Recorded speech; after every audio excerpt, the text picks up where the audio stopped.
तजदा ये कि एक यहूदी ने भरे दरबार में अपने खुदा का जिक्र किया था। मर इससे क्यों कि वो कुछ कहता। नजत नसीर चिल्लाया, ओ बदबख्तो, हमने तुम्हें सूबेदारी की इज्जत और बुलंद मनसब अता किया और तुम हमारा एक हुक्म नहीं मानते। जानते हो इस हुक्म दूली की क्या सजा है? हम जानते हैं। सदरक ने भी इसी बुलंद आवाज में कहा, मूर्ति को सजदा न करने वाले को नजर आतिश किया जाएगा। ये सजा हम तीनों को मंजूर है। इस वक्त नजत नसीर जैसे दीवाना हो गया। उससे बाबुल में किसी से ऐसे जवाब की तवक्को न थी। मगर अजीब बात थी कि एक तरफ तो वो इस हुक्म अदूली पर गजबनाक था, दूसरी तरफ वो दिलेरी के इस मुजाहिदे पर हैरत जदा नहीं बल्कि खौफ में महसूस कर रहा था। मगर अपनी बादशाहत के रैब में गजबनाक होकर चिल्लाया, ओ नादानो, तुम हमारी कुव्वत को मामूली कुव्वत समझते हो? फिर सोच लो कि तुम सोने की मूर्ति। बाबुल के बादशाह महक ने जवाब दिया, तू बार बार सिर की बात जवान पे क्यों अदा करता है? जिस बात के लिए हम तैयार नहीं, इस पर तू कभी आमादा नहीं कर सकता। सजा देने की तुझे इख्तियार है, तू फैसला कर, हम सजा के लिए तैयार हैं। इस वक्त नजत नसीर तीनों से मायूस और नाकाम हो गया। नजत नसीर के मसाहिब ने झुक कर कान में सरगोशी की, आली जहां इन तीनों को जितनी जल्दी हो सके सजा सुना दें, वरना बहुत मुमकिन है कि इनकी दिलेरी दूसरे लोगों को भी हौसला अता कर दे। ये सुनते ही नजत नसीर ने फैसला करने में देर न की और बोला, गौर कसद, हमने तो सोने की मूर्ति बनवाकर इसे सजदा करने का हुक्म दिया था।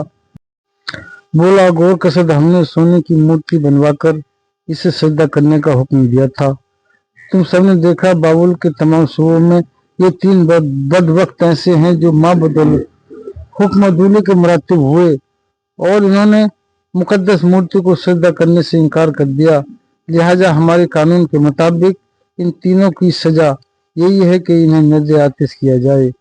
इसलिए हम हुक्म देते हैं कि किला बाबुल के बाहर वाले मैदान में आतिश कदा तैयार किया जाए और तमाम बाबुल के कसदी खुसूसन इस आतिश कदे की तैयारी करें और लकड़ियां जमा करने में हिस्सा लें। और आज से 5वें दिन इस तीन गुनाहगारों को जलती हुई चिता में झोंक दिया जाएगा। इस मौके पर सबको ये इबरतनाक सजा देखने की आम इजाजत होगी ताकि बाबुल का बच्चा बच्चा इसकी इस हुक्म दूली से इबरत हासिल करे। ये कहकर नजत नसीर खड़ा हो गया। मुसल्लह सिपाहियों का दस्ता इन तीन मुहद्दियों को धक्के देता और घसीटता हुआ जिंदा की तरफ ले गया, जहां उन्हें 5 दिन तक अपनी मौत का इंतजार करना था।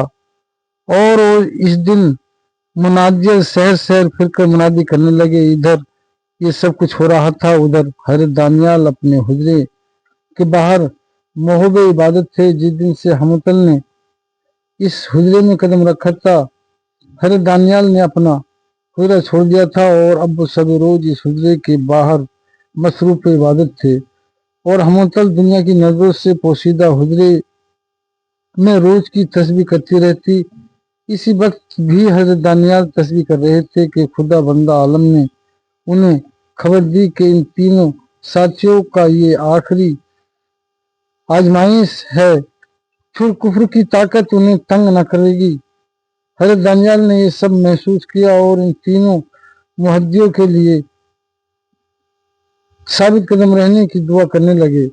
5 दिन गुजर गए और इन तीन मुहद्दियों को नजर आतिश करने का दिन आ गया। इस दिन बाबुल में बड़ी चहल पहल थी। कसीदियों के लिए ये बड़ी खुशी का मौका था कि इनके बादशाह की हुक्मदूली करने वाले आज अंजाम को पहुंच रहे हैं। लिहाजा सुबह ही से हर तरफ और हर हैसियत के लोग आतिश करने वाले मैदान में जमा हो रहे थे और इस वक्त वहां हजारों का हुजूम था। जिस वक्त मुसल्लह सिपाही इन तीन गुनाहगारों को मैदान में लाए तो इस हुजूम की हालत अजीब थी। कुछ मूसा के खुदा की तकजीब कर रहे थे और कुछ इन तीनों मुहद्दियों को गालियां दे से नवाज रहे थे। अर्ज ये के शोर का आलम था और ये तीनों गुनाहगार कलमा पढ़ते हुए दिल ही दिल में अपने साबित कदम रहने के लिए खुदा से दुआ कर रहे थे। ایک دم نیت نصیر کی سواری آنے کا شور بلند ہوا۔ پھر سب نے دیکھا بابل کا یہ جابر بادشاہ اور